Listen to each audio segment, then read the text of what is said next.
세무조사 도중에 횡령이 발견되는 경우가 종종 있습니다. 오늘 제가 말씀드릴 거는 이제 대표님의 횡령은 아니고 직원의 횡령이 발견된 경우인데요.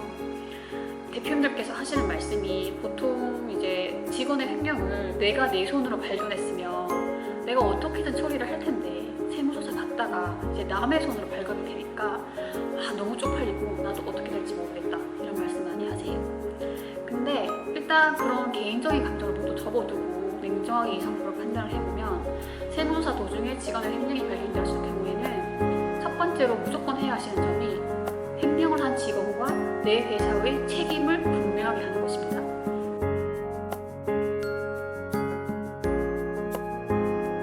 그 말이 뭐냐면 직원의 횡령이 발각되는데도 불구하고 회사나 대표님께서 아무런 조치를 취하지 않으시면 국세청은 알 수가 없어요. 이게 직원의 횡령인지 대표이사의 횡령인지 회사의 조세 포탈인지 알 수가 없기 때문에 직원의 횡령에 대해서 국세청은 이것을 대표이사의 상여로 처분하거나 법인의 입금에 산입하거나 하는 형식으로 그 횡령한 직원이 책임졌어야 할 세금을 회사나 대표이사가 책임지는 경우가 대부분입니다.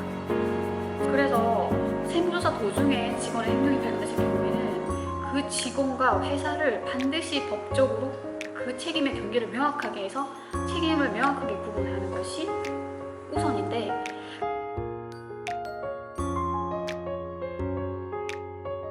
그 방법은 그 직원을 고소하고 민사소송하셔야 돼요. 제가 일을 하다 보면 이제 직원들의 횡령이 발견됐을 경우에 제가 조사관들에게 전화해서 말을 하는 경우도 많아요.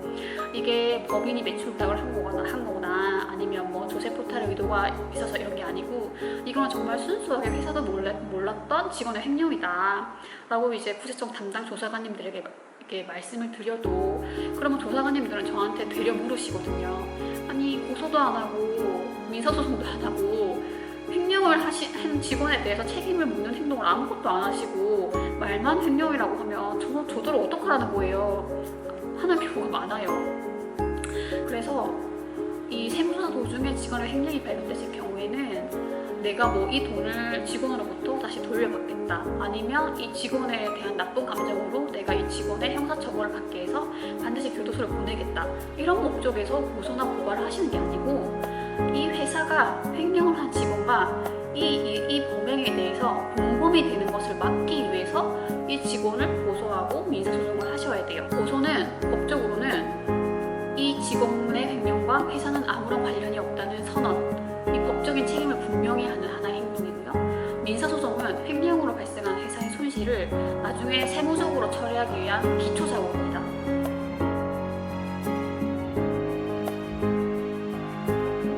이런 점은 사실 세무조사 도중에 직원의 횡령이 발견된 경우뿐만 아니라 평소에 이제 대표님이나 회사가 직원의 횡령을 발견했을 경우에도 똑같이 적용될 수 있기 때문에 횡령이 발견됐을 경우에는 그 상호하는 책임을 묻고 회사와 그 직원의 책임을 경계를 분명히 하는 꼭 그런 행동을 하셔야 됩니다.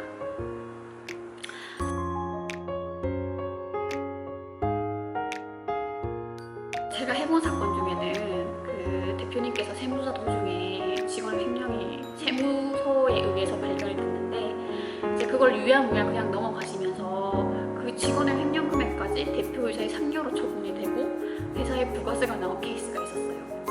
당연히 대표님께서는 억울하시니까 소송을 하셨는데 소송을 해서 결국은 이제 2심에서 그 부분이 회사에 부과된 법인세에서 빠지고 대표이사 상여도 취소됐지만 그거는 세무조사가 이루어지고 나서 무려 7년이 지난 후였어요.